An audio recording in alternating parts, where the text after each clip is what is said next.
멀리 외떨어진 영상 자료까지 찾아와주셔서 감사드리고요.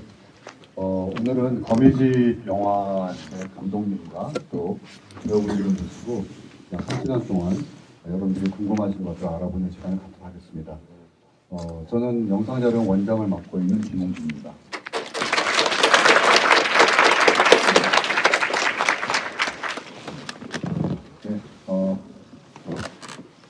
오늘 그 진행 방식을 잠깐 말씀드리자면요. 익숙한 분들은 다 아시겠지만 저희가 초반에 제가 좀 간단한 질문들을 드리는 동안에 여러분께서 질문을 여기 보면 QR코드가 있죠. 저기에 들어가시면 이제 단톡방이 나옵니다. 거기에 질문을 올려주시면은 가급적 많은 분들의 질문을 제가 취합을 해서 여쭤보겠고요.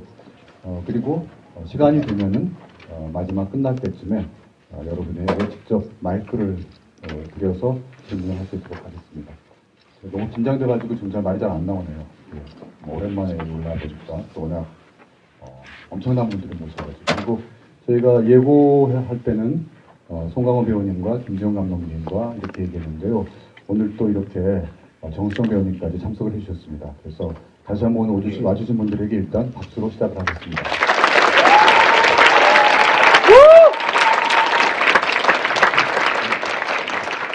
이제 팬미팅 분위기 여기까지 하도록 하고요. 이제 좀 진지한 모드로 들어가겠습니다.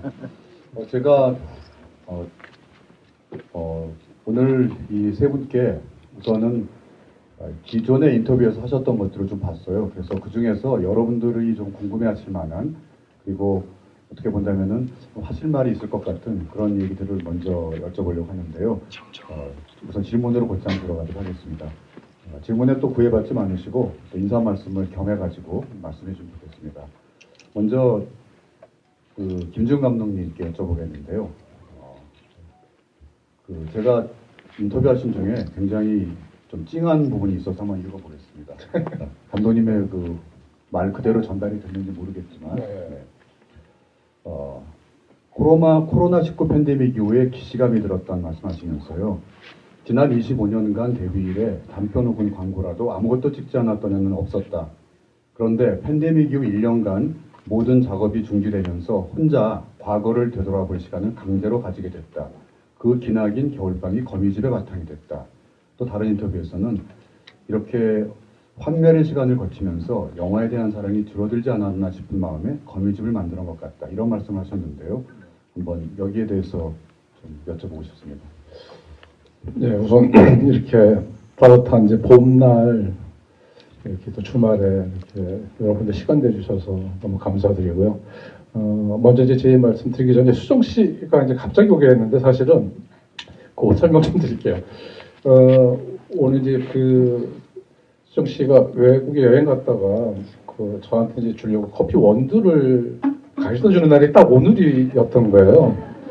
근데 전에 한번 원두를 사온 적이 있었는데 한 달 동안을 나한테 안 주고 있었어요. 그래서 내가 뭐라 한창 얘기를 한 적이 있었거든요. 원두는 야채, 과일 같고 야채 같은 거다. 그 신선할 때 먹어야 된다. 그래서 오늘 오자마자 이제 원두를 오늘 받는 바람에 그래서 이제 강제로 이렇게 참석하게 됐습니다. 너무 좋아요. 네. 다행이네요. 네.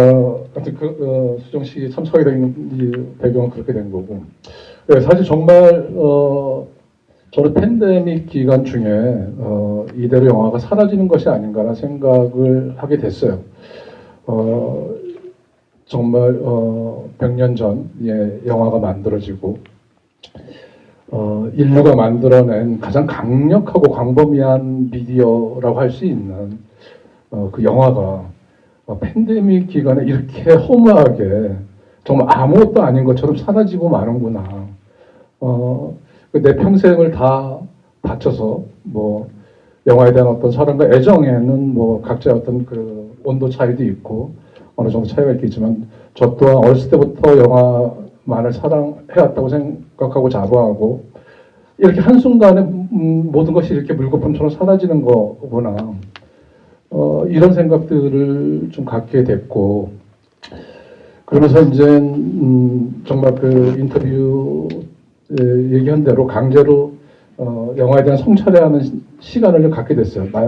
그렇다면 영화는 나한테 어떤 의미이고 내가 영화를 만든다는 것은 무엇이고 그리고 나는 애초에 영화를 처음 사랑했을 때 그 상태가 온전하게 여기까지 온 것인가를 반문하게 됐고 또 반성하게 됐고 그러면서 그때 이제 그런 시간에 거미집을 만나게 됐고 그래서 거미집에 제가 이제 영화를 하면서 현장에서 또는 현장 밖에서 느꼈던 이제 크고 작은 여러 가지 영화에 대한 어떤 감정들이라든가 뭐 거기에 상처도 있고 희열도 있고 쾌감도 있고 뭐 여러 가지 어떤 제 감정들을 김열 감독을 통해서 조금씩 이렇게 반영하고 뭐 이랬던 부분들이 있었던 것 같아요. 그래서 이제 거미집을 하게 되면서 이제 제가 영화에 대한 어떠한 그 주었던 질문들 내가 가장 사랑했다라고 생각했던 영화라는 대상이 어느 시점서부터 내가 관성적으로 영화를 만드는 것이 아닌가 습관적으로 만든 것이 아니었나 뭐 이런 반성도 하게 됐고 그리고 그렇다면 이제 지금 이런 영화에 대해서 진지하게 생각할 때 나는 이제 앞으로 내 남은 인생에 또 어떤 영화를 만들 것이고 또 영화를 대하는 나의 태도는 어떻게 또 새로 가질 필요가 있는 것인가 이런 그 자문과 성찰을 줄 수 있는 그때 이제 거미집이 나왔고 거미집에는 이제 그러한 저의 감정들과 상념들이 많이 좀 들어가 있는 작품이었던 것 같아요. 그래서 그래서 이제 환멸의 시간이라는 것은 이제 자기 환멸도 있고 또 이제 영화를 하면서 마음대로 안 된 부분들도 있고 그리고 오해된 부분들 뭐 이런 것들을 생각하면서 그런 어떤 내가 정말 그 영화를 사랑하고 있는 것이 혹시 뭐 그 훼손되거나 또는 뭐 사라진 것이 아닌가 뭐 이런 뭐 질문도 좀 들어가 있고 그래서 아마 이제 거미집 이후로 또 이제 제가 또 다른 영화적인 어떤 비전과 또 영화에 대한 어떤 그 애정과 사랑을 다시 원복하는 어떤 그런 계기가 되었던 것 같습니다. 말이 길어져. 네. 네, 감독님께서 서론을 잘 정리해 주셨고요. 송강호 배우님께 여쭤보겠는데 먼저 간단하게 인사 말씀 부탁드리죠. 그리고 오늘이 아마도 거미집이 당분간은 공식적으로 관객과 만나는 일종의 이제 거미집의 여정에서 하나의 종착점이 될 것 같은데 거미집의 여정을 지금까지 함께 하셨던 것에 대한 소회도 부탁드리겠습니다. 그게 반갑습니다. 송강호입니다. 잘생겼어요! 여기 올 때까지만 해도 과연 몇 분이 앉아 계실까, 뭐 한 10분 정도나 와 계실까. 왜냐하면 또 개봉한 시기도 좀 오래됐고, 또 여러분들 잘 아시겠지만, 그 관객과의 어떤 소통을 많이 하지 못한 작품이다 보니까, 정말, 이게 매니아 우리 관객분들 몇 분이 계시지 않을까라는 생각에 들어왔다 깜짝 놀랐네요. 예, 그만큼 참 여러분들 그 열정과 영화에 대한 어떤 뭐랄까 관심, 사랑 이런 것들에 다시 한번 좀 뭔가 좀 숙연해지는 그런 시간이었습니다. 뭐 사실 뭐 감독님께서 좋은 말씀 많이 하셨지만 뭐 비슷한 얘기죠. 그러니까 우리가 이제 제가 이제 한 30년 가까이 28년 됐는데 이 영화를 쭉 하다 보니까 여러 가지 영화의 어떤 그 만남이 있어요. 그게 이제 사실 이제 저는 인연이라는 어떤 표현을 하고 싶은데 그 어떤 영화를 만나가지고 그 영화의 어떤 흥망성쇠를 같이 하면서 그 인연에 대해서 다시 한번 생각해 보는데 이 거미집이라는 작품의 그 만남과 또 그 과정과 배우들과 감독님과의 그 지난 그 고군분투했던 그 시간들을 생각해 보면은 글쎄요 그 영화에 대한 어떤 영화를 한다는 어떤 그 의미가 좀 남다르지 않을까라는 생각이 좀 많이 들었습니다. 그러니까 한국 영화를 떠나가지고 영화에 대한 어떤 어떤 뭐 정의라고 해야 되나 생각들이 우리가 이제 다양한 어떤 영화의 어떤 형태가 있을 거고 또 새로운 영화에 대한 뭐랄까 가능성 이런 것들을 끊임없이 우리가 탐구하고 노력하고 도전하지 않으면은 정말 그뭐 한국 영화를 떠나가지고 많은 그 영화 매체가 줄 수 있는 풍요로움 같은 것들을 잃어버리지 않을까라는 생각에서 이 거미집의 어떤 전 과정이 이렇게 뭐 결과가 막 이렇게 흥행이 되고 이러진 않았지만 정말 뿌듯하고 굉장히 길이 이렇게 가슴에 남는 그런 작업이었던 것 같습니다. 예. 네, 감사합니다. 정수정 배우님께 이제 질문 드리기 전에 제가 그 기사에 보니까 김지훈 감독님이 인터뷰에서 이런 말씀하셨더라고요. 아마 기사를 보셨을 거라고 생각하는데요. 그 정수정 배우님을 뵀을 때 김지훈 감독님이 느끼셨던 그 첫 느낌이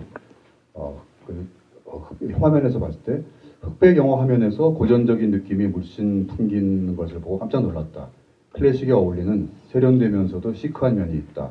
고전적인 연기를 펼치는 세련된 배우이다. 또 정수정 씨와 이야기하다가 순간 한유림이 갖고 있는 영화 속 역할이죠. 새침함과 철없는 데 러블리한 느낌을 받았다.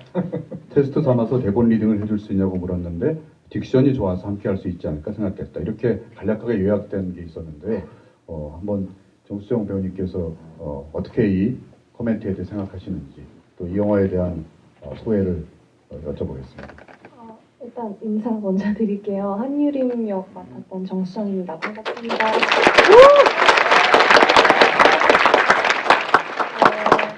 먼저 감독님의 그런 기사는 읽었던 것 같기도 한데 잘 기억이 나진 않는데 촬영하면서 너가 흑백이 굉장히 잘 어울린다 이런 말씀을 해주셨던 기억은 있어요. 그래서 뭔가 그런 칭찬이나 코멘트를 사실 감독님은 잘 안 하시는 편인데 그 한마디를 듣고 조금 더 자신감 있게 뭔가 연기를 하게 됐던 것 같고 저 지금 근데 너무 떨려요. 말이 잘 안 나와요. 영어로 해요. 그리고 네, 저도 마찬가지로 이 거미집이라는 영화에 굉장히 애정이 깊은데 뭔가 촬영 들어가기 전부터 굉장히 준비도 많이 하면서 어떻게 하면 유리미를 사랑스럽게 보일 수 있을까라는 고민 많이 하면서 이제 대선배님들과 그리고 감독님과 어떻게 호흡을 맞춰야 될까라는 걱정이 많은 상태에서 이제 막 준비하고 했었는데 그런 현장이 사실 주는 분위기가 연기를 어떻게 연기를 그러니까 말도 잘 안 나와. 그러니까 좀 떨리지 않게 이렇게 풀어주는 그런 환경을 만들어 주는 게 이 현장인데 감독님과 선배님이 이렇게 잘 조성해 주시면서 굉장히 열정적으로 촬영했던 기억이 있고요. 네, 그렇습니다. 죄송합니다. 그 질문에는 뭐 이런 약간 이제 그 제 얘기가 약간 이제 중첩이 됐는데, 그러니까 되게 시크하잖아요. 현대적이고 되게 모던한 거로만 생각했던 수정 씨가 그렇게 클래식한 분장에 클래식한 화면에 나왔는데도 무척 어울리더라. 이게 딱 정확한 얘기고.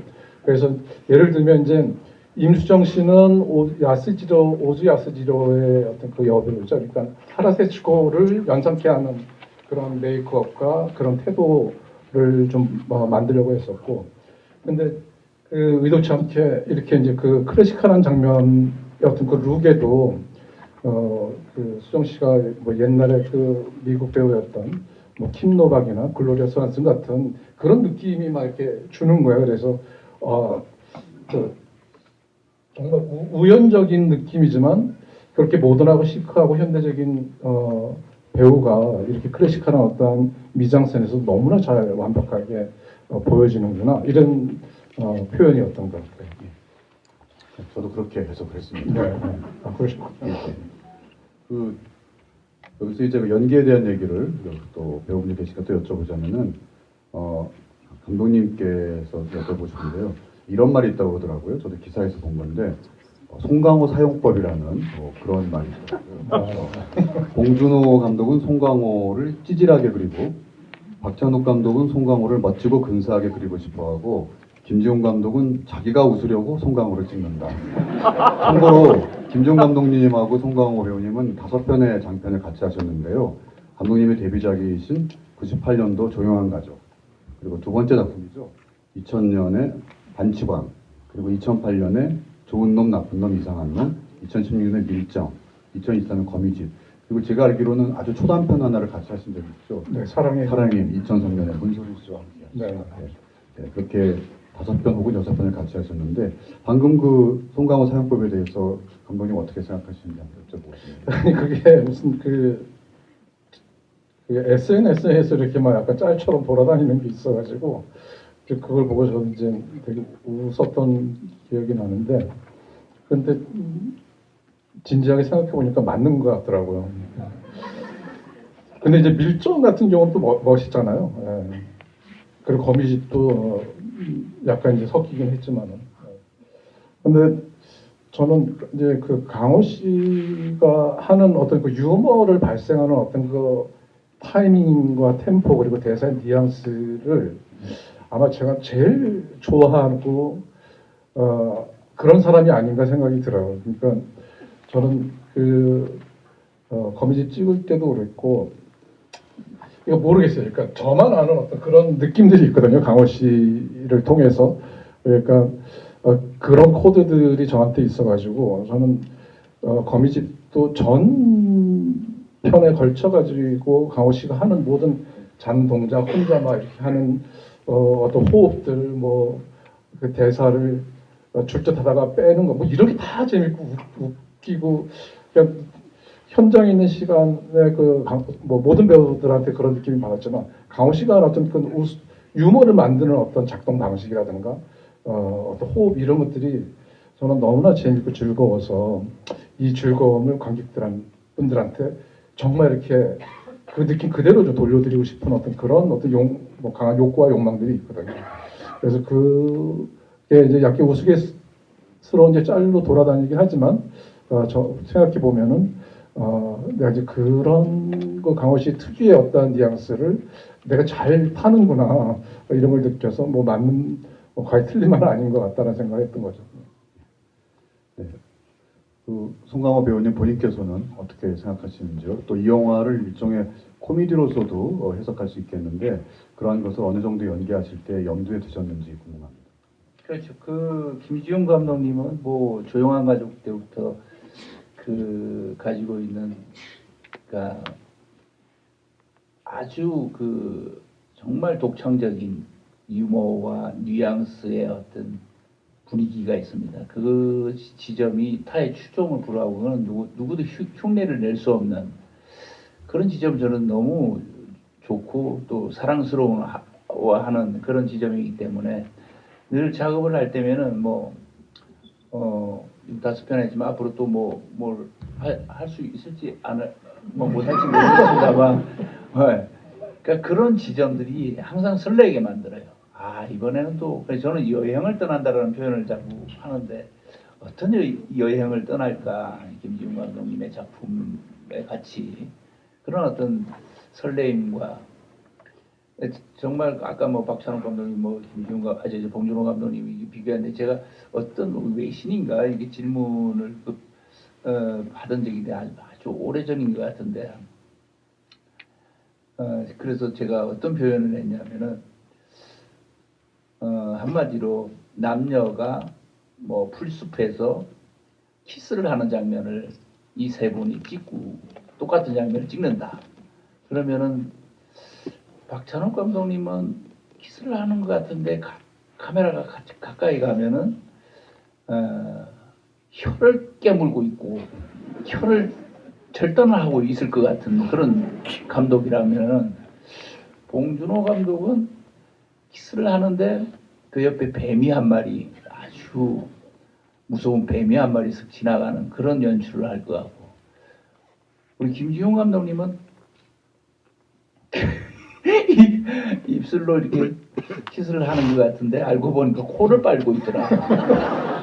막 이렇게 제가 이 세 분의 어떤 특징적인 어떤 연출이랄까 색깔, 어떤 작품의 어떤 세계 이런 것들을 이렇게 좀 간단하게 설명한 적이 있는데 대충 했는데 이게 시간이 지날수록 참 절묘한 표현이다라는 생각을 저는 항상 하고 있었어요.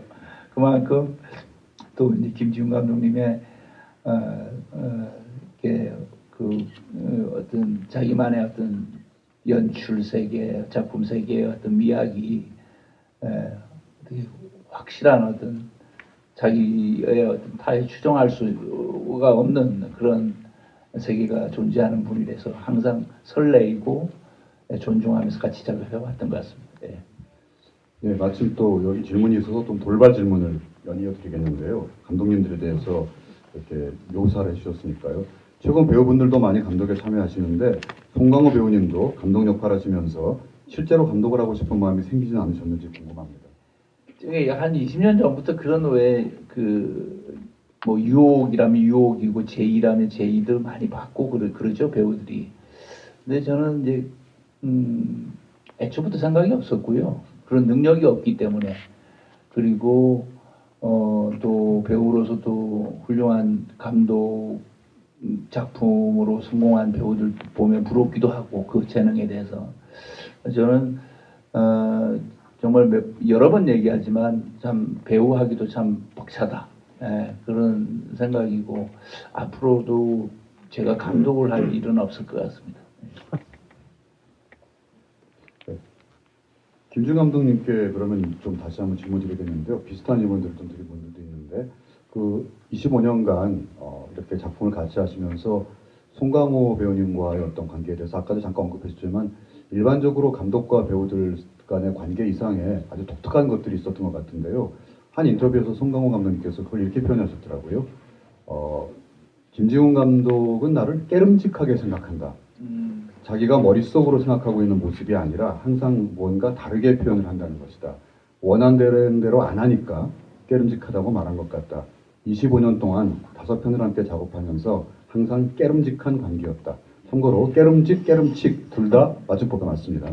감독은 항상 깨름직한 것을 기대하고 배우는 깨름직한 것을 더 깨름직하게 표현하려고 했다. 그런 만남의 연속이었다. 네, 여기에 대해서 김재 감독님 어떻게 생각하시는지, 아직도 깨름직하신지.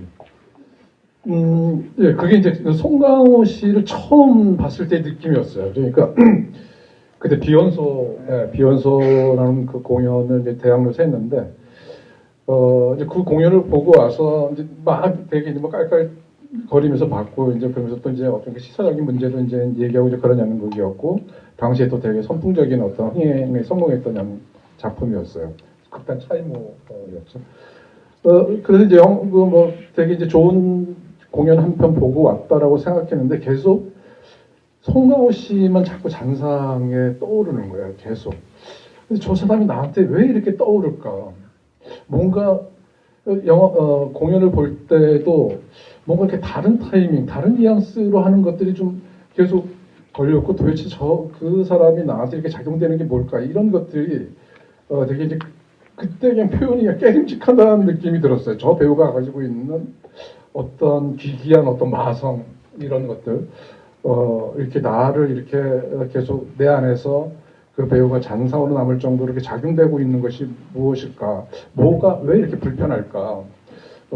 이런 것들을 잔뜩 안고 왔던 거였던 것 같은데 지금 생각하면 그게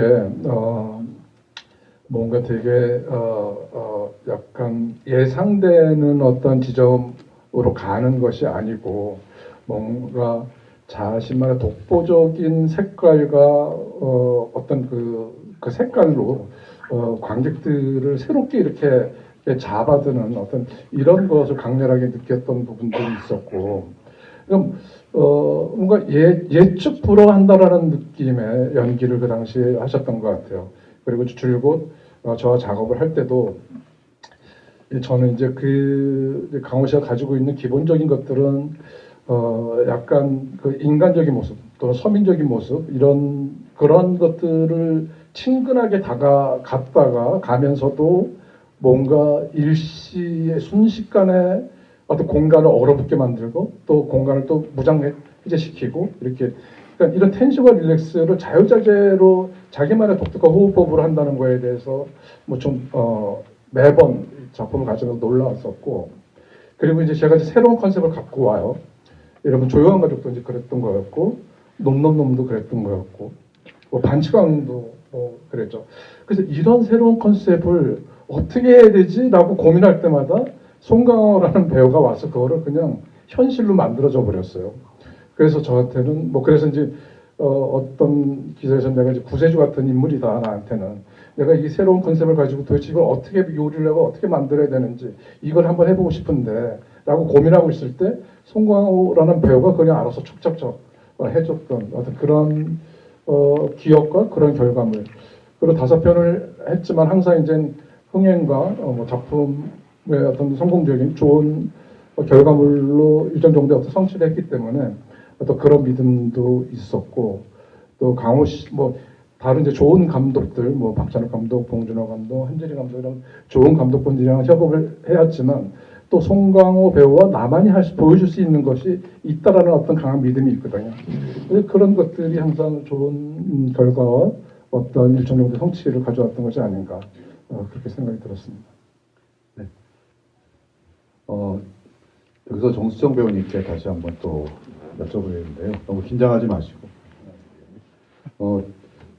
아까 말씀드린 것처럼 이 영화 자체가 일반적인 한국 영화와 굉장히 다른 말하자면 영화 속 영화가 있어서 거기에는 말 그대로 고전 한국 영화 속의 인물을 연기해야 되고 또 여러 가지 이런 것들이 있는데 혹시 준비하는 과정에서 감독님으로부터 이러이런 영화를 좀 꼭 미리 봤으면 좋겠다 혹은 이제 본인이 이 역할을 준비하면서 참고하신 한국 고전 영화나 혹은 다른 영화들이 있는지 혹시 그 과정에서 감독님이 가장 좋아하시는 꼭꼭 숨겨놓은 최애 한국 영화에 대한 정보 같은 걸 얻으신 건 없으신지 한번 여쭤보겠습니다. 최애는 잘 모르겠고요. 그 감독님이 처음에 이제 한여라는 영화를 말씀해 주셨었고, 그 영화를 까먹었나 봐요. 근데 한여를 그래서 제가 이제 보고 좀 레퍼런스로 잡았었고 이제 근데 그 외에 막 구체적인 뭔가 어떤 한 영화들을 계속 본 게 아니고 이제 여러 가지 클립들을 많이 봤었어요. 그리고 한국 고전 영화뿐만 아니라 해외 고전 영화들도 같이 보면서 그냥 그 분위기도 파악하고 싶었고 더 이해하고 싶었고 그 시대에 또 해외든 한국의 영화들이 그때 연기들이 또 호흡들이 다르잖아요. 그래서 그런 것들을 많이 좀 연습했었던 것 같아요. 그리고 리딩 할 때는 감독님이 직접 시범을 보여주셔서 굉장히 따라하기가 쉬웠습니다. 그 70년대 말투를 직접 해주셨었어요. 네, 그래서 큰 무리 없이 했던 것 같아요. 하지만 처음에는 정말 당황스러웠죠. 왜냐면 저는 아무리 이게 70년대 영화 속에 영화가 있어도 그 부분을 그때 말투로 할 거라고는 상상을 못했었거든요. 근데 갑자기 이제 시범을 보여주면서 이렇게 했으면 좋겠어. 톤을 더 높이고 뭔가 조금 더 오바스럽게, 뭔가 좀 더 뱀처럼 막 이런 식으로 말씀해 주셔서 당황을 했었지만 네, 그래도 흡수하고 열심히 하려고 했습니다. 그래서 감독님께 또 질문이 여기 나와 있어서 여쭤보자면은 이 영화 속의 그 대사 말투가 정확히 일치하진 않지만 저희도 이제 여러분이 한국 고전 영화 채널 저희 유튜브 채널에 들어오시면은 다양한 한국 영화를 보실 수 있는데 60년대 70년대 한국 영화들의 그 딕션은 확실히 다르거든요. 그래서 저희 영화에서 궁금했던 게 그걸 그대로 할 건지 아니면은 요즘 그냥 그 톤으로 바꿀 건지 궁금했는데 약간은 타협하신 게 아닌가? 라는 생각도 들긴 했는데 처음부터 감독님이 캐스팅 단계에서 인터뷰를 보면은 딕션이 좋은 배우들로 캐스팅을 하려고 했다고 굉장히 강조를 하셨는데 그것과 연관해서 또 딕션이 정확하다는 것이 단순한 대사 전달뿐만이 아니라 영화성 영화의 딕션 그 소화까지도 고려하신 건지 또 감독님의 전략은 뭐였는지 궁금합니다. 네, 이렇게 딕션이 좋은 배우들을 고르려고 했던 것은 이제 여러 가지 이제 그 뭐랄까 어떤 그런 그 의미가 있는데 하나는 이제 자유자재로 대사를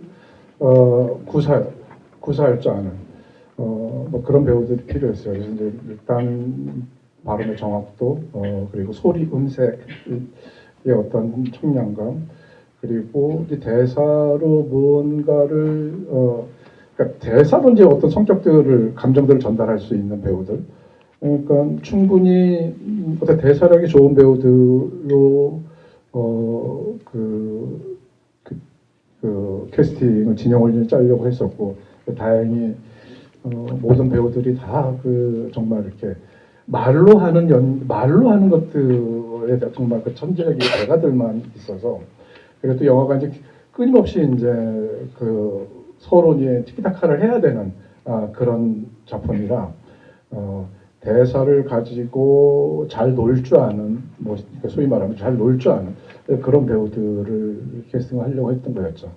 그리고 이제 사실은 지금 거미집에 나오는 그 배우들의 약간 과장된 톤은 사실 60년대에 더 반영이 많이 돼 있던 그런 그 발성법이었어요. 70년대는 사실 이제 그 약간 서울 사투리라고 해야 되나? 이제 그런 것들이 주류를 많이 이뤘었고, 근데 이제 영화 안에서의 어떤 영화들의 어떤 장면들을 좀 더 이제 재밌게 전달하고 싶어서 좀 60년대에 쓰는 스타일, 성우들이 하는 스타일들을 좀 많이 이제 배우들한테 얘기를 하면서 이제 장면들을 이제 재밌게 하려고 했던 의도들이 있었고, 그래서 저는 처음에 이제 리딩 전체 배우들이 모여서 리딩을 할 때 나는 끊임없이 그 여러 군데서 소리들이 막 들어올 텐데 대사들을 막 치고 들어올 텐데 이런 것들이 하나도 섞이지 않고 정말 이렇게 그 화성처럼 음악처럼 음악의 대입법처럼 뭐 이렇게 정교하게 다 들렸으면 좋겠고 대사 치는 것 자체가 음악처럼 들렸으면 좋겠다.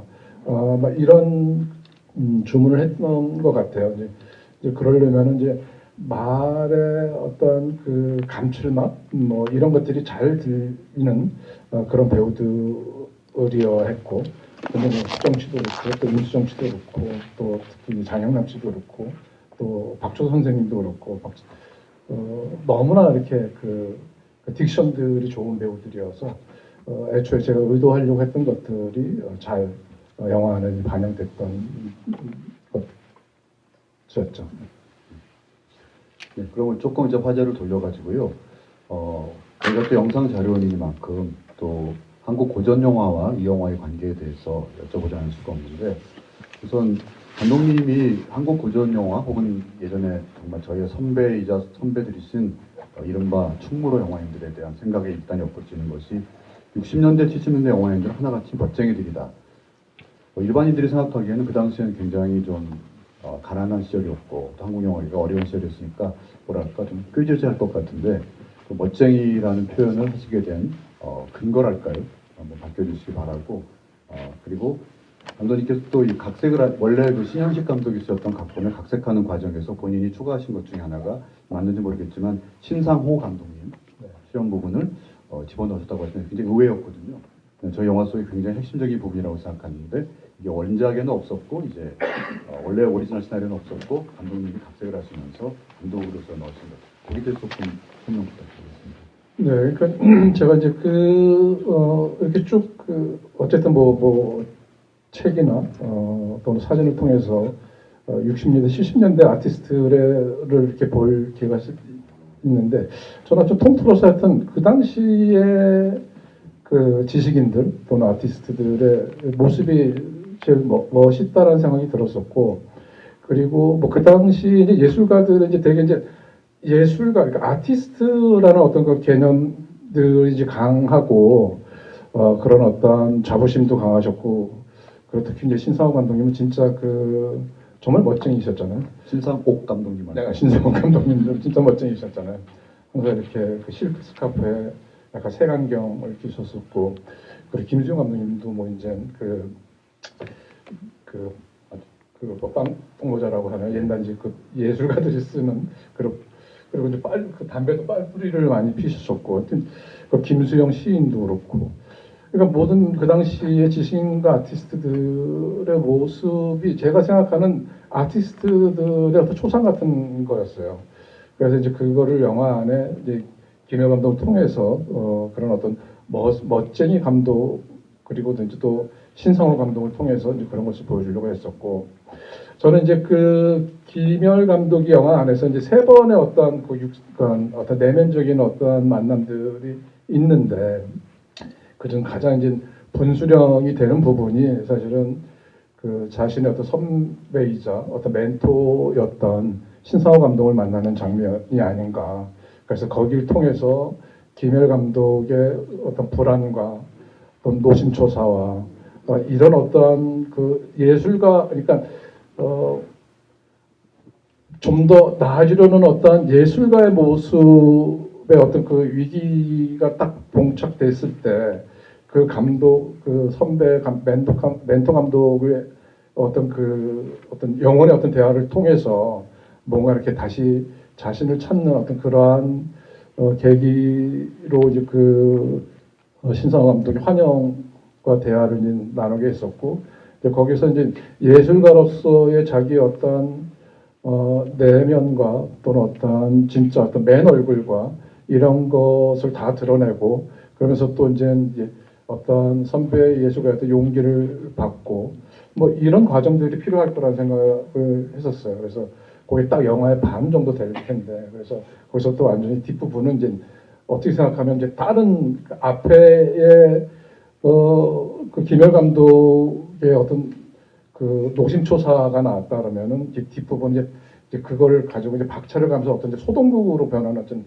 딱 나눠지는 어떤 부분들이어서 그 분수령이 되게 필요했고, 김열 감독한테는 누군가 이렇게 응원을 해주고 자기를 믿게 할 수 있는 어떤 힘을 받기를 원했던 거였고, 또 이제 그게 신상호 감독의 이제 그 과거의 어떤 기억들을 통해서 그 불이 나는 지점에서도 무언가를 하나의 장면을 찍기 위해서 목숨을 거는 어떤 상황들을 통해서 그거를 이제 그러기 위해서 목숨을 정말 한 장면을 찍기 위해서 담기 위해서 그렇게 그 불똥이 속에 뛰어든 거라고 생각이 들었고, 역시 그래서 이제 김열 감독도 이 장면을 찍기 위해서 내 목숨을 바칠 수도 있다라는 어떤 그런 확신과 또 어떤 그런 것들을 마음을 이렇게 단단하게 하는 그런 과정 중에서 필요했던 장면이었던 것 같았어요.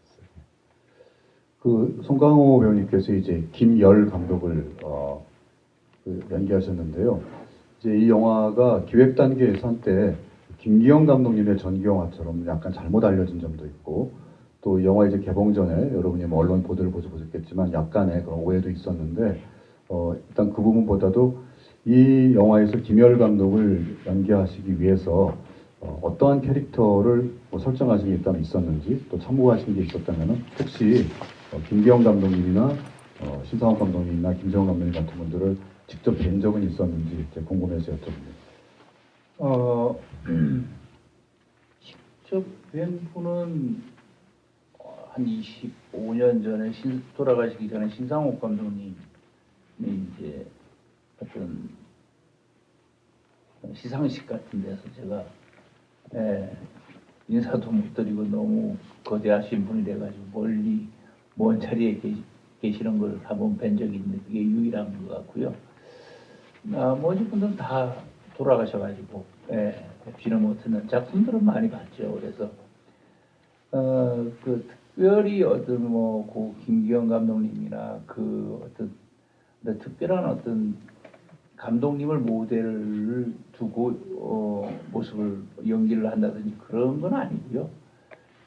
다 복합적인 거죠. 어떤 면은 또 김기영 감독님의 모습도 얼핏 보이기도 하고, 뭐 그거는 연기뿐만이 아니라 의상이나 어떤 헤어스타일이나 모든 그 상황들이, 또 어떨 때는 또 이만희 감독님 또 뭐 이런 그 시대를 관통했던 예술가들의 어떤 총집합체 그런 개념으로 이게 접근을 했던 것 같습니다. 예.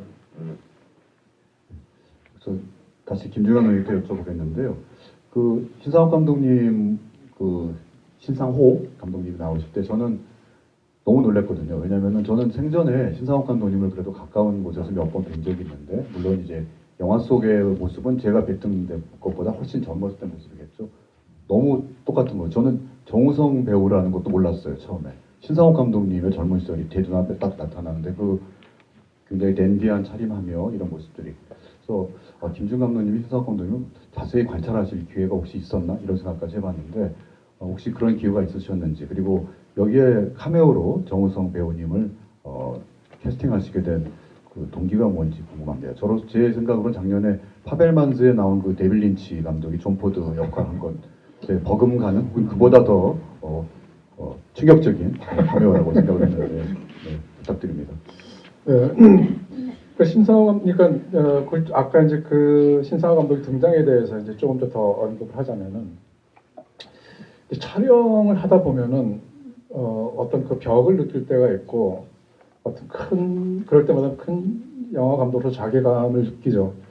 100명 이상의 사람들이 또는 70명 이상의 사람들 현장에서 나만 보고 있는데 내가 뭔가를 빨리 결정하지 못하고 나도 확신이 안 들고 이럴 때는 항상 뭐 이명세 감독님도 그런 비슷한 말씀하셨는데 그러면은 나보다 더 위대한 감독들은 이런 상황에서 어떻게 하셨을까?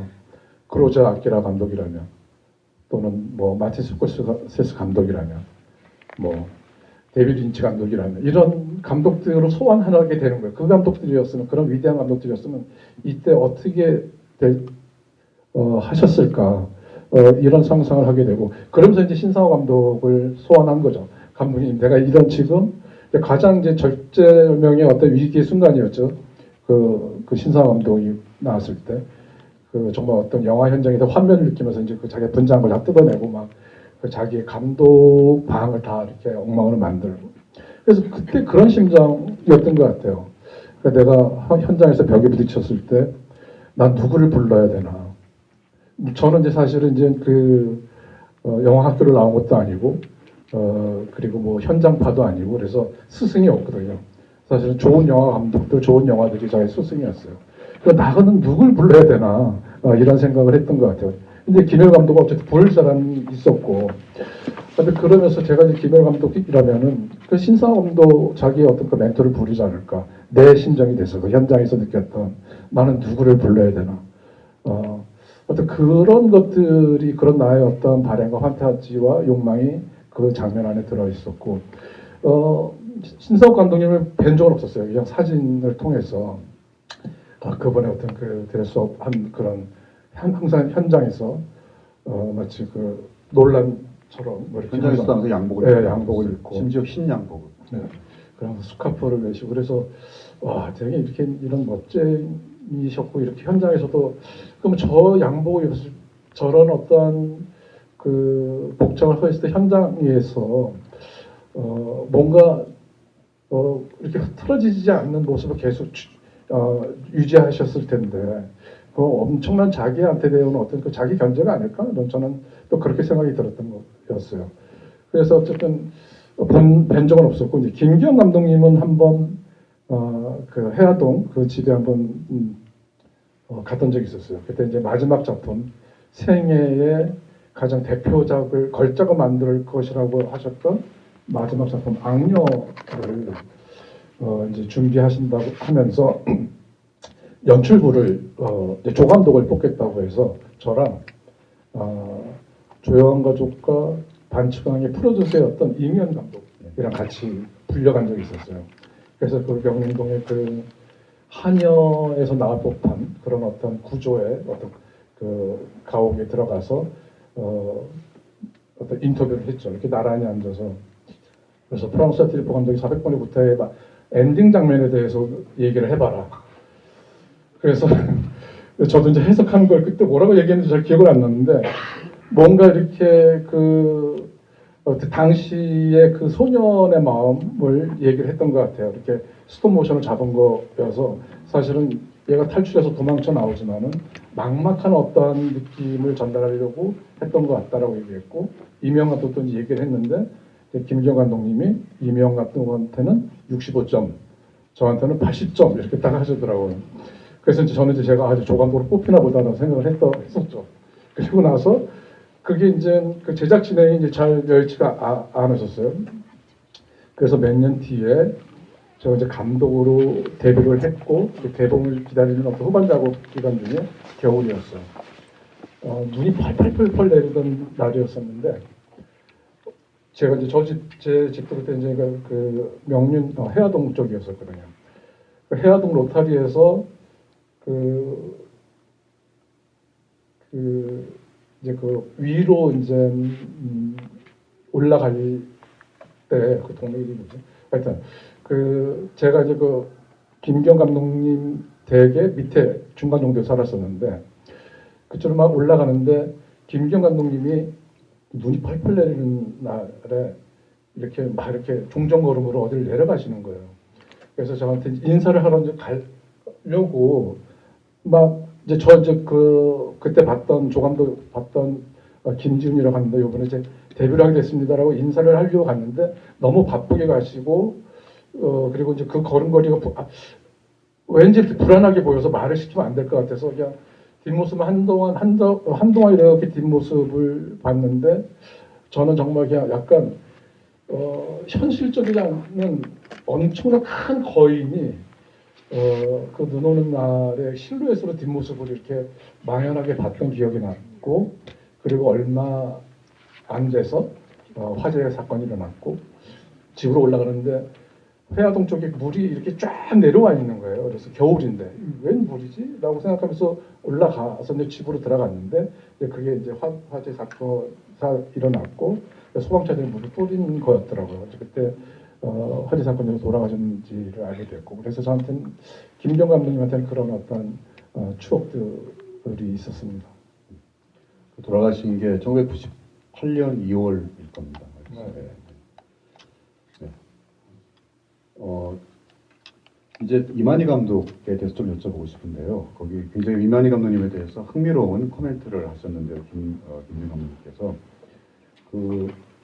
특히 이 영화는 이제 이만희 감독님의 마의 계단에서 좀 모티브를 얻어오지 않았나라고 많은 평론가들이 이렇게 추측을 했고 또 보면은 뭐 김경 감독님의 한여의 영향도 있고 여러 가지가 있는데 저는 좀 유현복 감독님의 춘몽 느낌도 나고 그랬었어요.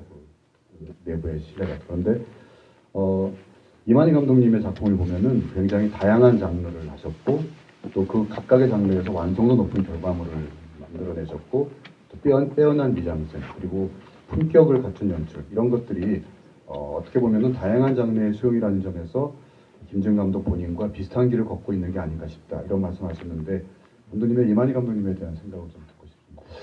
그러니까 사실 제가 공교롭게 사실 한국 영화보다는 이제 서양의 유럽이나 미국 영화를 더 사실은 많이 봐왔고 그게 이제 저의 이제 영화적인 어떠한 자양분이 많이 됐었고 그런데 이제 어쨌든 한국의 그 선배 감독님들 중에 이제 대표적인 작품들을 어쨌든 볼 수가 있었던 거죠. 근데 공교롭게 저의 이제 놈놈놈과 이 거미집이 이만희 감독님의 영향권 아래 있다라는 생각이 들더라고요. 그러니까 저도 강호 씨랑 이제 서부극을 하나 만들고 싶다. 이 컨셉이 딱 이거였어요. 그냥 송강호라는 배우가 이상한 캐릭터로 나오는 서부극을 만들고 싶다. 근데 이게 한국에서 서부극이 가능한가? 라고 생각하고 이제 옛날 자료들을 보니까 이만희 감독님의 그 쇠사슬을 끊어라가 있더라고요. 그래서 그걸 봤고 또 근데 그 한 편만 있는 게 아니라 그 당시 그러니까 60년대의 그 스파게티 웨스턴 그가 나온 이후로 아시아에도 이렇게 그런 어떤 유사 그 하이브리드 서부극이 많이 있었더라고요. 뭐 태국도 있었고 또 한국에도 뭐 쇠사슬을 끊어라뿐 아니라 뭐 무숙자도 있었고 뭐 심지어 이제 구봉서 선생님 하신 뭐 당나귀 무법자 이런 것도 있었고 뭐 장고도 있었고 뭐 하여튼 뭐 그렇게 어쨌든 그 하이브리드 장르들이 있었고 거기서 쇠사슬을 끊어라를 가지고 이제 그 당시 이제 만주 웨스턴이라는 그 어떤 하이 장르 같은 것들이 있었는데, 그래서 이제 이 만주를 배경하고 서부극을 만들면 되겠구나라는 어떠한 확신과 용기를 준 게 이제 이만희 감독님 작품이었고, 또 이번에도 거미집을 하면서 또 그 마약의 단을 많이 참조하게 됐었고, 뭐 한여뿐 아니라 마약의 단을 많이 참조하게 되면서 그래서 이제 그 이만희 감독님의 필모를 보니까 이제 다양한 장르에서 다양한 장르 그 장르마다 어떤 높은 완성도와 어떤 품격 높고 격조 높은 어떤 그런 장르 영화를 만드셔서 내가 그분의 길을 따라가는 것이 아닌가 뭐 이런 생각을 그냥 뭐 진지하게 했던 건 아니고 그냥 가볍게 했던 것 같아요. 그래서 그러면서 이제 인터뷰 때 이제 그 말씀을 드렸던 것 같아요. 만약에 이만희 감독님을 계속 따라가신다면 할 장르가 많이 남아있거든요. 예를 들어 돌아오지 않는 해변 같은 전쟁물도 있을 것이고, 네. 또 삼포가는 길 같은 로드무비, 네. 또 원점 같은 산악 스릴러, 또 물레방아 같은 후속 치정물까지. 근데 혹시 뭐 염두하시는 게 있는지? 제가 이제 나이가 있어가지고 다 못할 것 같고, 그 이제 제가 이제 장르를 못 해본 장르 중에서는 내가 해보고 싶었던 장르는 다 해봤어요. 뭐 정말 서부극까지 했으니까 하고 싶었던 장르는 다 해봤는데, 되게 약간 좀 싸늘한 멜로를 한번 만들고 싶다는 생각이 들었었고, 그냥 이게 어렴풋이 그냥 차가운 멜로라는 생각을 했었고요. 그리고 이제 산악 스릴러. 예. 하여튼 뭐 스릴러는 뭐 제가 이제 느와르풍의 스릴러 같은 것들은 제가 좋아했고, 저는 이제 영화를 딱 생각하면 항상 이렇게 뭐 멜로든 뭐든 다 서스펜스가 있어야 된다는 생각을 했거든요. 그래서 사랑의 가위바위보라는 단편을 했을 때도 저 사람이 무엇을 낼까, 이것이 사랑에도 서스펜스가 있구나, 뭐 이런 어떤 컨셉을 가지고 이제 그 단편을 만들었듯이 모든 장르는 어쨌든 무슨 플롯과 이야기에는 서스펜스가 있어야 된다. 상업 영화의 어떤 스토리에는 그것이 영화일 수도 있겠다 이런 생각했던 사람이라 어떤 장르든 뭐 그런 어떤 누아르풍의 서스펜스가 있는 그런 장르를 해보고 싶습니다. 네, 감사합니다.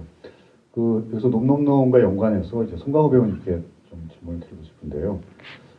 벌써 이제 한국 영화의 한 세대를 이렇게 쭉 현장에서 지켜오시고 지금도 현역이신데 이런 말씀을 하셨어요.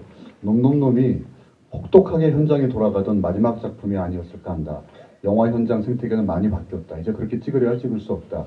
예전처럼 현장에서 이것저것 끝까지 해보며 창의력을 발휘할 수는 없다. 지금은 그런 환경이 못 된다. 철저한 준비가 필요하다. 콘티도 동선도 현장에서 배우와 같이 실험하는 게 아니다. 자신의 베스트를 가지고 와서 만나는 것이다. 역설적으로는 예전에는 그런 것이 가능했던, 좋은 의미건 나쁜 의미건 그런 현장이었다는 뜻으로 해석되기도 하고요. 또 김준영 감독님께서도 본인이 놈놈놈까지는 2008년입니다. 놈놈놈이요. 혹독하게 고생시키는 감독으로 유명했다.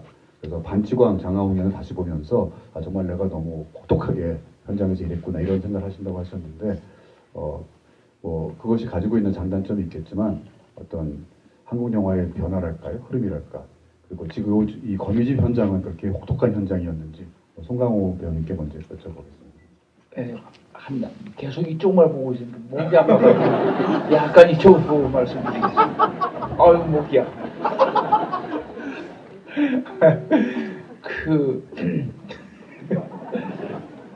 그런 이제 사실은 예전에 한국 영화 현장은 뭐 치열했죠. 근데 뭐 물론 조금 합리적이고 뭐 그런 시스템이 좀 덜 갖춰진 상황에서 이제 찍기도 하고 그랬지만 그런 어떤 과정들 속에서 우리가 뭔가 계속 성숙되고 쌓여온 어떤 한국 영화의 어떤 저력이 지금 발휘가 되지 않나 저는 그렇게 생각이 듭니다. 그래서 그럼에도 불구하고 이제는 그런 아주 뭔가 그 합리적인 어떤 시스템 속에서도 정말 훌륭한 어떤 그 가치, 그 컨텐츠의 가치를 아주 효과적으로 발휘할 수 있는 능력과 성숙된 어떤 자질이 우리 한국 영화계에 많이 생기고 또 그게 지금 발현되고 있다고 저는 생각이 들고요. 그게 다 자양분이 되지 않았나라는 생각이 듭니다. 이제 목이 좀 괜찮네요. 감독님께서 넘넘넘 때 어떠셨는지 한번 에피소드가 있으면 말씀해 주시겠어요? 그러니까 그냥 저는 그냥 치열하게 찍어야 된다고 생각했었고, 그리고 어쨌든 저는 이제 영화를 만들 때 많은 분들이 이제 미장센 얘기도 많이 하시고 뭐 미술적인 얘기도 많이 하시는데 저는 사실 그 신경 잘 안 쓰는 편이거든요. 그냥 저는 오로지 배우들이 보여야 되는 영화를 찍겠다라는 생각을 하는 사람이어서, 그래서 배우가 박진감 있게 정말 실감 있게 나와야지 된다는 생각을 해서 그때 당시 배우들을 되게 좀 못 살게 그랬던 것 같아요. 특히 이제 넘넘넘이 이제 가장 그런 것들이 육체적인 어떤 그 강도 높은 어떤 액션과 연기가 필요했던 부분이고, 그래서 사실은 이제 송강호 씨도 맨 처음에는 이제 그 말을 타게 하려고 했었는데 강호 씨가 말은 싫다. 말은 무섭다. 그래서 지금 그 오토바이를 했는데 그게 너무나 잘 또 맞아 떨어지는 거예요. 그래서 사실 그 병원 씨도 사실 그때에 처음 말을 탔던 거였고, 그래서 뭐 후일담으로 자기는 말을 왜 이렇게 잘 타라고 얘기했더니 촬영 중에 자기 죽지 않으려고 말을 탔다라고 얘기를 하더라고요. 안 떨어지려고. 무슨 좀 그때 그래서 저는 이제 그 배우가 치열하게, 그러니까 배우가 영화 안에 담겨지는, 그러니까 영화가 에너지를 뿜으려면은 배우가 그만큼 영화 안에서 에너지를 보여줘야 된다는 생각을 가졌을 때였고, 근데 지금 이제 완벽한 시스템을 갖춰진 거여서 이제 다시는 넘넘넘 같은 영화는 만들 수도 없고, 그게 이제 그런 의미에서 아까 이제 그 송강호 씨도 얘기한 것처럼 이제 다시는 이제 그런 영화는 이제 나올 수가 없는 거죠. 그 사실은 이제 그 매드맥스도 사실은 CG보다는 실제 어떤 그렇게 촬영을 감행을 해서 그 사실 거기 오는 영화적인 에너지와 박진감들로 관객들을 압도해 나갈 수 있다는 생각이 들었거든요. CG는 약간 그러니까 부피가 없잖아요. 무게가 이런 것들이 안 느껴지니까 아무리 화려해도 뭔가 이렇게 쫙 차오르는 것들이 없고, 그래서 이제 그 당시에는 그런 것들이 관념들이 더 강했던 것 같아요. 배우가 고생하면 그 고생의 에너지가 화면에 들어올 것이고, 영화적인 어떤 에너지와 힘이 박진감이 있을 거고, 그래서 이왕 고생한 건데 더 이 끝을 봐야 되지 않겠느냐, 뭐 이런 생각을 그때는 가졌던 것 같아요. 근데 지금 이제 저도 이제 어느 정도 해서 이제 더 안 나온다는 것도 알게 됐고, 그리고 이제 지금 현장은 그 인권과 복지가 이제 그걸 먼저 생각을 해야 되는 어떤 시대가 이제 바뀌었기 때문에 시대에 맞춰서 맞는 어떤 영화의 완성도랄까 에너지들을 이제 맞춰가야 되는 거고, 거미집은 제가 여태까지 촬영했던 작품 중에서 가장 편했어요. 천국이라고 말씀하셨죠. 예, 저는 거미집 현장이 너무나 좋았어요. 그러니까 워낙 이제 배우들의 어떤 그 활기와 케미들이 돋보여야 되는 작품이기도 하고, 그게 또 현장에서 너무나 잘 얘기했던 부분. 그러니까 영화랑 관계없이, 영화랑 흥행이랑 이런 거 관계없이 거미집 배우들은 항상 그 현장 얘기들을 아직도 많이 하고, 그래서 저는 너무 배우들이 잘 알아서 잘 해줬기 때문에 가장 스트레스가 적었던 그런 현장이었던 것 같습니다. 네, 아이러니한 거는 그 영화 속에서 감독은 가장 스트레스 받는 이런 역할로 묘사가 되어 있죠. 그럼 정소명께도 또 질문 드리겠는데요. 사실 이제 젊은 배우시기 때문에 정말 예전에 그 충무로 선배님들이 라떼는 마리아에 대해서는 모르시잖아요. 근데 조금 다른 질문이지만 여기 질문해 보면은 뭐 독립영화에 출연하실 생각은 없으신 거였는데, 사실은 이 작품 이전에 독립영화 한 편에 지원을 하셨었죠. 애비 교환에 그 독립영화 현장을 경험하셨을 때와 이번에 거미집 현장을 경험했을 때와 좀 뭐 차이 같은 것이 있었나요? 사실 저는 영화 경험이 별로 없어요. 이제 첫 영화가 에비규환이라는 독립 영화였고 그 이후에 이제 OTT 영화를 하나 했었고 그 다음에 극장에 개봉하는 첫 상업 영화예요. 그래서 이제 인터뷰 같은 거나 뭐 사람들이 이제 질문할 때 그런 걸 많이 물어보시더라고요. 뭔가 현장이 많이 다르냐. 근데 저는 개인적으로 독립영화 현장도 똑같이 카메라가 있고 똑같이 카메라 감독님 그리고 연출해주시는 감독님 또 스태프분들 또 배우분들도 똑같이 계시고 그래서 그 규모가 자꾸 작을 뿐이지 저는 똑같다고 느껴졌었거든요. 물론 이제 감독님과 이제 대선배님들이 정말 많이 나오신 지금 거미집 같은 경우에는 제가 너무 떨었었던 뭔가 나만 잘하면 되는데 라는 생각에 이제 그런 불안감, 걱정 말고는 사실 현장이 주는 느낌은 저는 다르지 않았던 것 같아요. 왜냐면 똑같이 한 작품을 위해서 다 쏟아내고 있으니까. 긴장이 좀 많이 풀리죠. 그런가 봐요.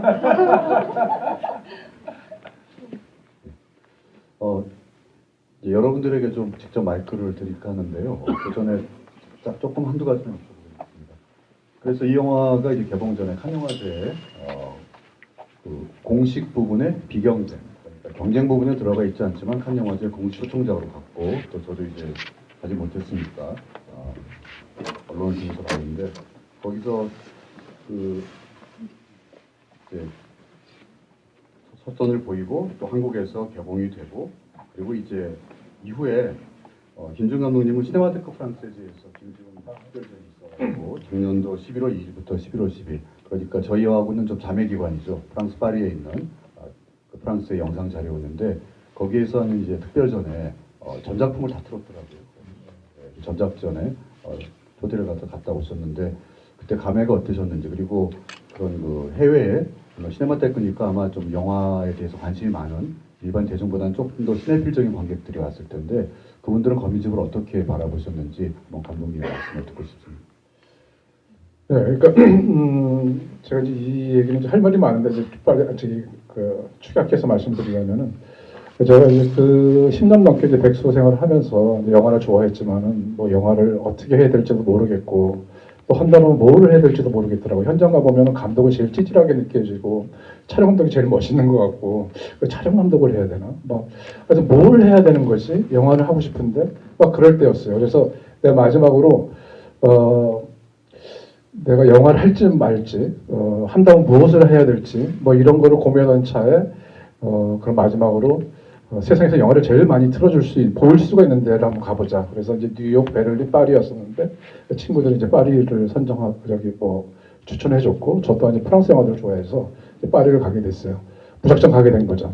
가면서 이제 파리에 도착해서 한 2달 동안 시네마테크 프랑세즈에서 영화를 한 100편 정도 본 것 같아요.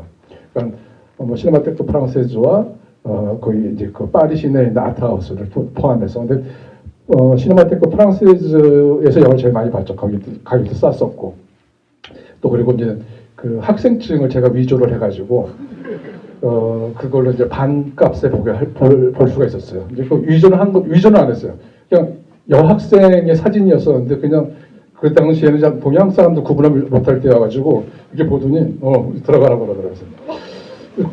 그래서 되게 긴 머리였거든요. 긴 머리에 소녀분이었었는데 그래서 이제 시네마테크 프랑세스를 가게 됐는데 그 당시 제가 운이 좋았던 게 까에디드 시네마 40주년 기념으로 세계 영화사를 총정리하는 기간에 갔던 거예요. 그래서 무성 영화 때부터 그 당시 이제 최고의 스타들 감독들이었죠. 레오 갸락스 그리고 장자크 베넬 그리고 뭐 코엔 형제 이런 사람들이 막 이제 한 번에 또 이제 영화의 패러다임을 바꾸는 어떤 그런 영화 천재들이 막 나올 때였어요. 근데 그때 가서 시네마테크 프랑세즈랑 아트하우스에서 내가 못 봤던 영화들을 100편을 본 거예요. 그래서 그때 제가 이제 시네마테크 프랑세즈에서 결심을 했죠. 내가 영화 감독이 돼야 되겠다. 그리고 그러면서 꿈을 키운 게 내가 영화 감독이 되면 꼭 내 영화를 여기서 틀고 싶다라고 꿈을 키웠는데 꿈을 가졌었는데 처음으로 근데 작년에 이제 그 꿈이 정말 거짓말처럼 이루어진 거죠.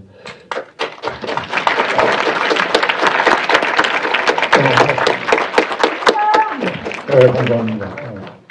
그래서 저는 이제 어쨌든 어느 영화에서 어떤 작품으로 큰 상을 받고 이런 것도 중요하지만 어쨌든 제 전체 영화 인생을 어떤 단체에 의해서 또 내가 그리던 꿈을 키우던 곳에서 거기서 인정을 받은 거고 저도 존중을 받은 거여서 그게 더 저한테는 이제 내가 영화 감독으로서 이룰 건 다 이뤘구나라는 생각을 갖게 됐었고 하여튼 그랬던 시간이었던 것 같아요. 그리고 이제는 이제 그 아시아 영화들에 대한 감각이나 이제 이 부분에서 웃을까? 이 부분에서 반응을 같을까? 이런 것들이 이제 걱정하지 않아도 되는 시기인 것 같아요. 이미 이제 많은 사람들이 그 한국적인 어떤 흐름이나 이런 어떤 타이밍이라든가 또는 어떤 뉘앙스 이런 것들을 많이 이제 분들이 알고 있어서 정말 거짓말 안 하고 이제 두 분들 다 깜내에서 보셨지만은 한국과 똑같은 지점에서 반응들이 나왔고 그랬던 것 같아요. 그리고 또 이제 지난번 때도 이제 더 이제 시네필들이 오시는 데인데 그때도 이제 마찬가지였고요. 그래서 지금은 이제 이거가 통할까 이런 거 걱정할 필요 없을 것 같아요. 정말 한국에서 통하면은 이제 세계에서 다 통하는 어떤 그런 시대가 도래한 것 같습니다. 이 부분에서 잠깐 또 영상 자료 자랑 홍보를 하자면은 저희가 운영하고 있는 그 유튜브에 한국 고전 영화 채널이 있는데요. 지금 구독자 수가 86만 명입니다. 우리나라에서 공공기관이 운영하는 유튜브 채널 중에 관광공사, 법내려온다 다음으로 저희가 많은데 그 중에 16만 명이 한국이고요. 나머지 거의 한 80% 이상이 해외입니다. 인도네시아, 베트남, 중국, 프랑스. 그래서 심지어 한국 고전 영화를 오히려 국내보다 해외에서도 많이 보고 있는 것 같아요. 그러니까 아마도 거미집을 보러 온 관객들 중에는 이렇게 거미집에 나오는 레퍼런스라고 할 수 있는 영화들을 충분히 보고 오신 분들도 있지 않을까. 그런 질문도 나오지 않았을까 싶은데 아까 말씀하신 대로 시간 관계상 나중에 또 별도의 자리를 한번 마련하도록 하겠고요. 송강호 의원님께 또 여쭤보고 싶은데요. 더 이상 부원 설명할 필요가 없겠지만 세계적인 배우시잖아요. 그래서 작년에 아카데미 뮤지엄 할리우드에 있는 LA에 있는 거기에서 그 박찬욱 감독님 특별전을 한 후에 거의 곧장 이어서 송강호 배우님 특별전을 했었거든요. 12월 7일부터 1월 14일까지 다녀오신 걸로 알고 있는데 좀 약간 좀 국뽕스러운 질문이긴 하지만 LA 현지에서 느끼셨던 한국 영화의 위상에 대한 본인의 소회랄까 또 그쪽의 관객들이 송강호라는 배우의 특별전에 대해서 어떤 반응을 보였는지 또 그쪽에서 만나신 영화인들 얘기 좀 여쭤보겠습니다. 우선 사실 이제 아카데미 뮤지엄이 생긴 지가 한 2, 3년밖에 안 돼요. 그런데 1년 내내 이제 그런 어떤 뮤지엄 프로그래밍이 계속되는데 우리가 알고 있는 세계적인 감독님들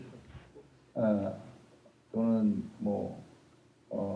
저희 위대한 예술가들의 어떤 2, 3년 동안 그러다 배우로는 제가 처음이었어요, 사실은.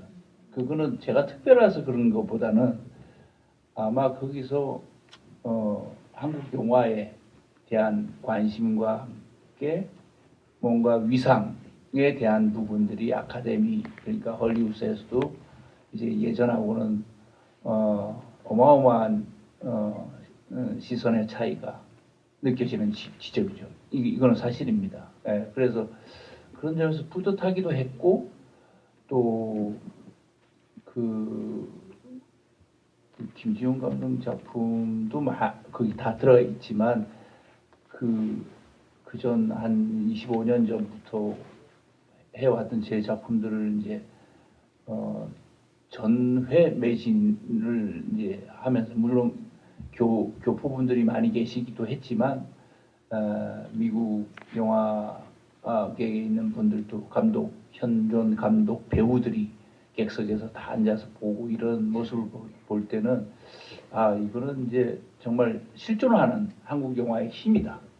이런 그래서 아마 제가 알기로는 올 3월입니까? 4월인가 5월에는 윤여정 선생님이 두 번째로 또 그런 저기 회고전을 그렇게 지금 알고 있고, 그러니까 그런 어떤 실감을 하고 왔죠. 예. 네, 저희 영상자료원이 에드워드 양전을 한다거나 프로자 아키라전을 하듯이 이제 한국 영화도 고전들이 이렇게 해외에서 특별전으로 상영되는 그런 시대에 들어선 것 같습니다. 이제 시간이 거의 저희가 이미 초과했지만 조금 더 할 수 있을 것 같은데 딱 세 분만 질문을 받을게요. 이미 여기에 질문을 하셨는데 제가 선택하지 않은 분들 꼭 질문을 하시고 싶은 분 손들어 주셔도 좋고요. 네. 중간에 질문은 가급적 간단하게 하셨으면 좋겠습니다. 네. 네, 마이크를 받으시고요.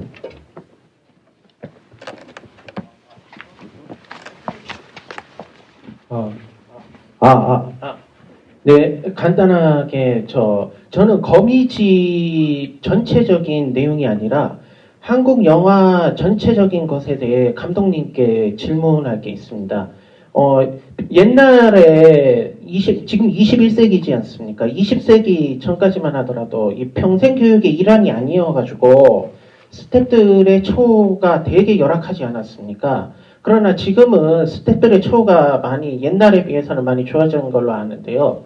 헐리우드를 갔다 오셨으니 여쭤볼게, 한국 영화가 헐리우드 스태프들에 비해서 지금 많이 따라가고 있다고 생각하시는지, 아직도 한국 영화에 부족함이 있다고 생각하시는지, 한국 영화가 방금 말씀하신 대로 전 세계, 미국은 헐리우드라는 지칭이 있다면 한국은 충무로 영화다라는 그런 지칭이 외국에서 헐리우드에서도 많이 알려지고 있다고 생각하시는지 그거 한 가지만 말씀해 주시면 고맙겠습니다.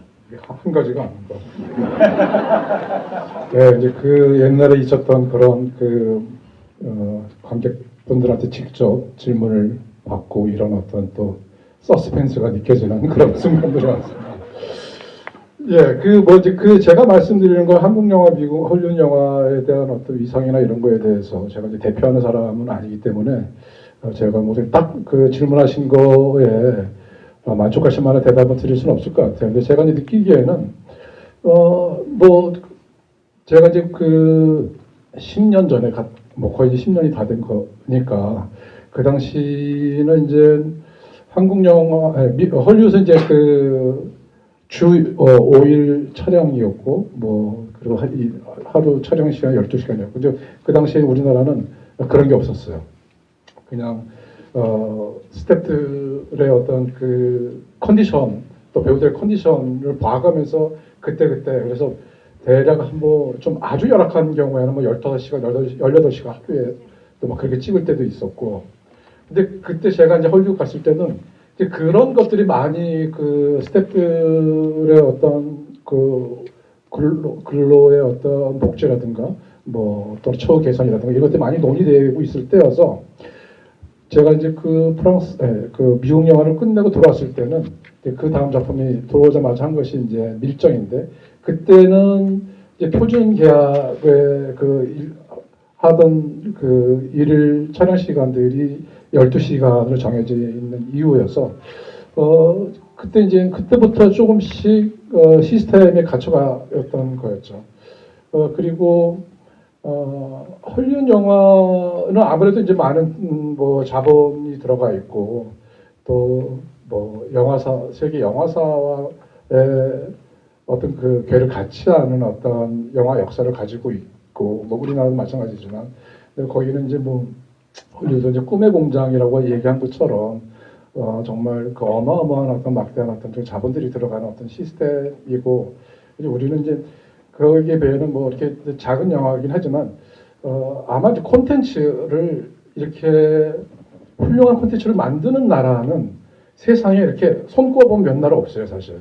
근데 거기에 한국 영화 또는 한국 드라마 이런 콘텐츠들이 어쨌든 어필하고 있으니까 두세 개 관객들의 어떤 사랑받고 있고 또 팬층을 형성하고 있으니까 뭐 규모 면에서 말씀드릴 건 아니지만은 한국은 어쨌든 훌륭한 콘텐츠와 어떤 그 시스템을 갖추고 있는 나라라는 생각이 듭니다.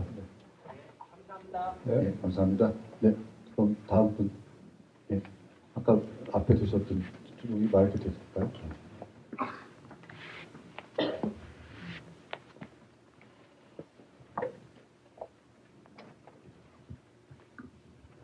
네, 뽑아주셔서 감사하고요. 제가 드리고 싶은 질문은 그 롱테이크 씬에서 그 얘기를 드리고 싶은 게 있는데 제가 오늘 자세히 봤는데 그 촬영 기법이 좀 궁금했었거든요. 그게 막 여기서 찍고 있는 건데 배우분들은 막 뒤에서 또 다른 카메라로 뭐 이렇게 찍는 뭐 그런 거를 좀 약간 좀 독특하다라는 좀 생각이 들어가지고 그 방법을 어떻게 찍으셨는지 궁금하고 또 성광훈 배우님께서는 제가 좀 이제 다른 그 특별전이 외국에서도 하셨는데 한국에서도 성광훈 배우님 특별전을 꼭 보고 싶다는 말씀을 꼭 드리고 싶습니다. 예, 맞습니다. 자비로 해달라는 건가요? 뭐 송강호 배우님이 매일 오신다면 저희 자리원이 할 수 있습니다. 그건 이제 사실은 이제 프레임 안의 예술이잖아요. 어쨌든 그 영화라는 것이.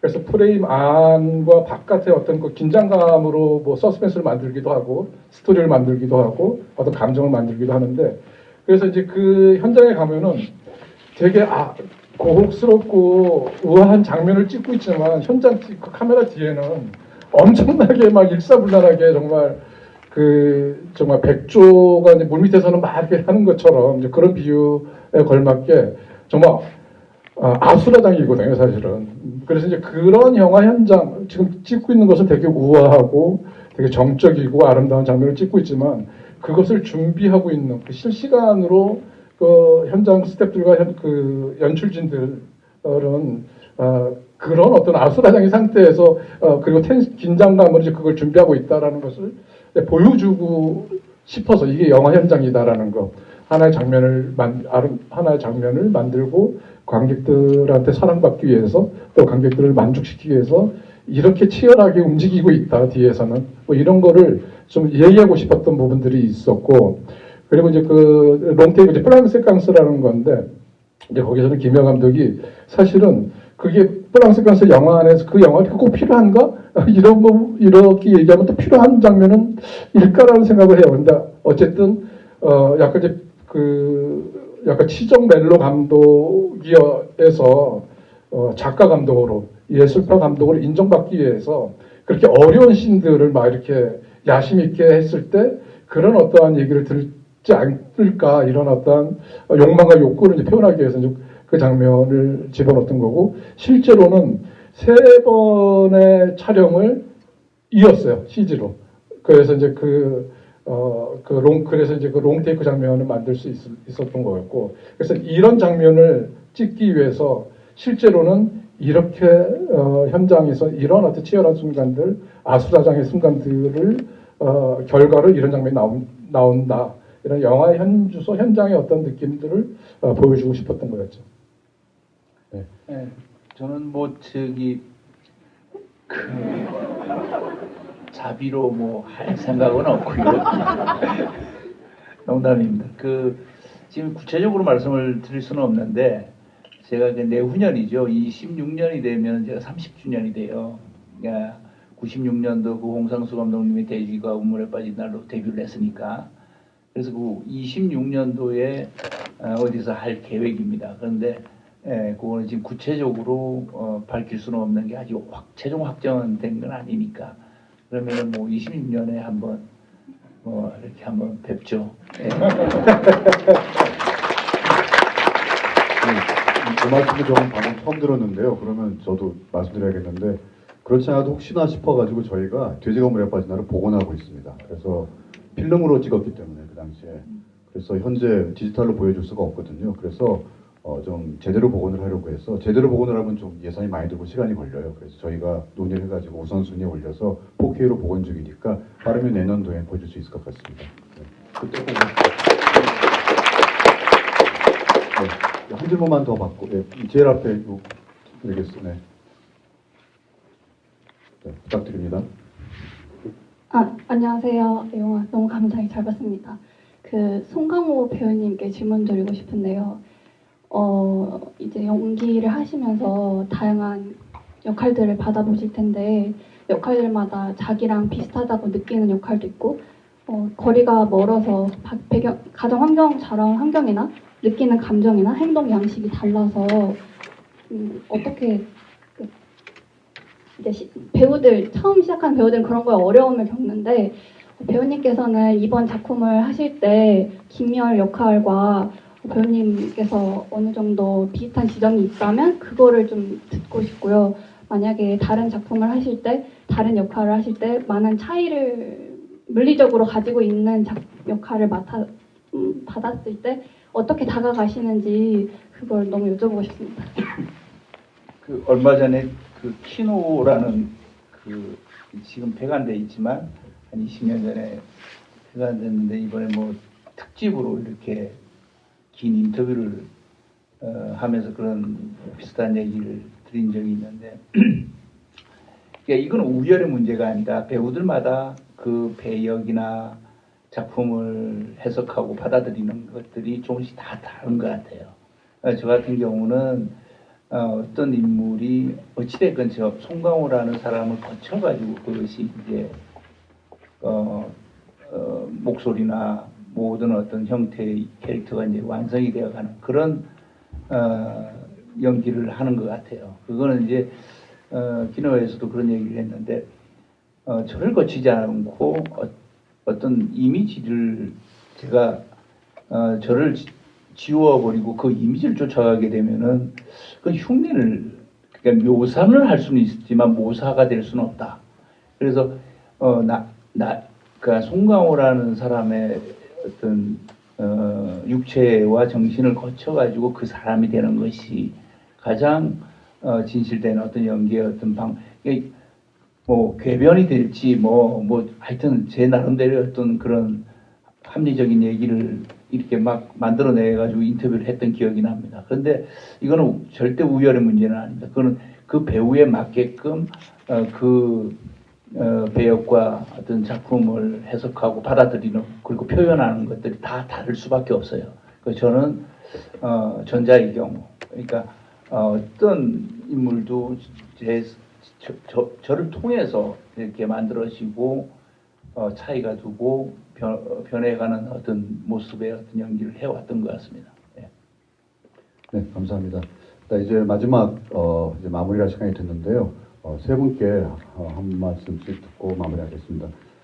김정 감독님께는 제가 좀 질문 형식으로 드리고 또 거기에 덧붙여서 오늘 소회와 또 앞으로의 계획 말씀해 주시고요. 그 다음에 정수정 배우님, 송강호 배우님 마지막 인사 말씀 부탁드리겠습니다. 이런 말씀하셨더라고요. 아까 처음에 이 영화를 시작하실 때 어떤 환멸의 느낌 이런 것에서 했다고 했는데 영화를 처음 사랑했을 때 꿈을 갖기 시작했던 순간을 소환해 거미집을 만들었다. 시사회 반응을 보면서 식었던 영화에 대한 사랑, 연출자로서 의기소침했던 순간들에 힘을 실어준다고나 해야 할까? 더는 힘을 잃지 말라는 격려를 받았다고 생각한다. 이 영화를 통해서는 가장 큰 성취는 회복이다. 이렇게 말씀하셨는데요. 오늘은 어떠셨는지 궁금합니다. 네, 그러니까 지금도 이제 그 얼어붙은 어떤 영화의 어떤 그 산업적 지표들이 이제 그 팬데믹 이후로 너무 이제 물론 이제 그 몇몇 작품들은 아주 큰 흥행을 했지만은 이전의 어떤 상태로 가기는 아직 멀게만 느껴지고 그럼에도 불구하고 지금 현장에서 또 뭐 일로 생각도 하겠지만 또 영화를 꿈꿔왔던 현장에 있는 분들, 버티고 있는 분들한테 이 영화가 위로의 영화가 되었으면 하는 생각이 있었어요. 그리고 또 이제 그 영화를 만들면서 뭐 좋은 일, 뭐 내가 사랑하는 거였지만은 사랑했던 거였고 이제 꿈을 키웠던 거였지만은 뭐 좋은 시간만 있지는 않으니까 그리고 와 이런 어떤 것을 그러니까 꿈을 현실로 만들어내는 과정들이 만만치가 않은 시간들을 거치고 또 오해도 받고 또 어떤 그런 쓰라린 어떤 상처도 받고 이래서 자기 환멸과 또 사랑하는 대상이든 환멸 이런 것다 을 느꼈었는데 이 거미집을 하면서 영화에 대한 그 반성 또 나에 대한 어떠한 성찰 뭐 영화 나에 대한 성찰들을 하면서 또 옛날 내가 만들었던 영화들을 이제 그 디지털로 리마스터링 하면서 다시 보게 되니까 내가 뭔가 놓치고 있는 것들 또는 관습적으로 습관적으로 하는 것들이 있었고 또 이렇게 그만큼 사랑하지 않은 어떤 시간들도 있었구나 이런 것들을 느끼면서 근데 이제 거미집을 통해서 그런 것들을 다시 회복하고 저뿐만 아니라 지금 얼어붙은 어떤 현장에서 영화계에 또 나같이 느끼는 어떤 분들한테 좀 위로와 또 이렇게 좀 혹시 나처럼 이렇게 좀 흔들리거나 이랬던 분들이 있었으면 이 영화를 통해서 좀 원목하기를 바라는 마음에서 그런 말씀을 드렸던 것 같고요. 끝으로 이제 오늘 소감은 뭐 항상 이렇게 자리를 끝까지 많은 분들께서 좀 지켜봐 주셔서 너무 감동이었고요. 그리고 이제 또 이제 영광스러웠던 거는 이제 작년도에 한 해 이제 선정했던 11편들이 다 제가 너무 좋아하는 영화들이고 이제 사실은 이렇게 장르성이 컨셉이나 장르성이 센 어떤 그 장르 영화나 아니면은 그냥 이렇게 아트 영화, 작가주의 영화들을 좀 보는 편이거든요. 그래서 제가 1000만이 넘는 영화들을 본 게 많지는 않아요. 하여튼 그래서 딱 이렇게 구분되어 있는데 제가 좋아하는 그 미래 대가들과 제가 보니까 그 선정된 작품들의 감독들 중에서 제가 제일 고령인 것 같더라고요. 그래서 아직 이런 그 젊은 감독들과 아직 경쟁력이 있다 이런 어떤 뿌듯함을 느끼고 안심도 됐고 또 이렇게 미래 대가들과 같이 제 영화가 리스트에 올라갈 수 있었던 건 또 옆에 있는 두 분들의 또 덕택도 크지만은 어쨌든 그런 면에서 저한테는 의미 있는 그런 작업이었고 자리였고 시간이었던 것 같습니다. 이게 끝까지 경청해 주셔서 감사드립니다.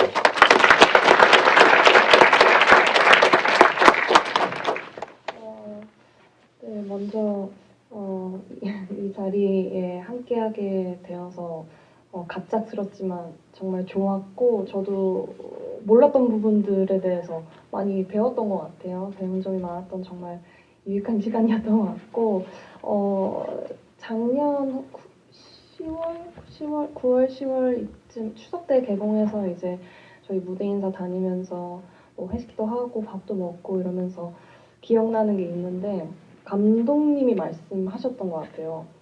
영화의 자존심을 지켰다 이렇게 말씀해 주셨었거든요. 왜 그런 얘기를 너무 기다린 얘기인데. 아 그래요? 근데 그 말이 저는 되게 크게 와닿았었고 그런 작품에 이제 제가 함께 할 수 있어서 정말 영광스러웠고 또 거미집이 저에게 처음인 것들을 많이 갖다 줬었어요.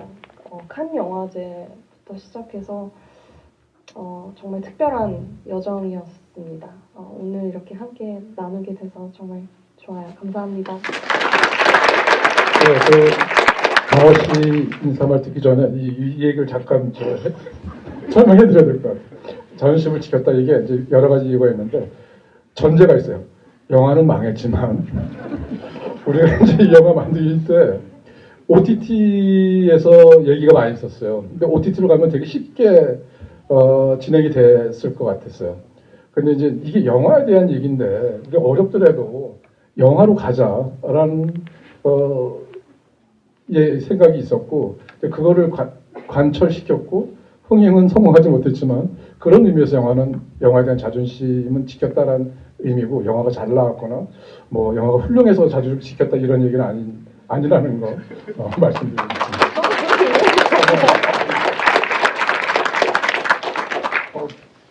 사실 이제 첫 인사드릴 때도 이제 그런 말씀드렸는데 뭐 이런 뭐 영화 이제 개봉하고 이럴 때 이제 이런 Q&A도 많이 하고 또 뭐 여러 행사들을 많이 진행을 하는데 오늘만큼 이렇게 마음이 편안하고 예, 영화가 다 끝나서 그런 거예요. 그래, 왜 이렇게 편안할까? 영화가 다 끝났고 결과도 아주 다 잘 나왔기 때문에 그런 게 아닐까라는 생각이 드는. 예, 농담이고 여러분들의 그 진지한 정말 그 영화에 대한 어떤 열정 이런 것들이 이 공기가 제가 느끼면서 지금 한 시간 넘게 그래서 더 오히려 뭐랄까 이 자리가 저한테는 굉장히 좀 뭔가 영화에 대한 그 느슨한 어떤 저의 태도라 할까 뭐 생각들을 다시 한번 정신이 번쩍 들게 만드는 그런 이 편안함 속에 주는 이 공포 이런 것들을 제가 한 시간 넘게 느끼는 시간이었던 것 같습니다. 여러분들의 힘입니다. 네, 감사합니다.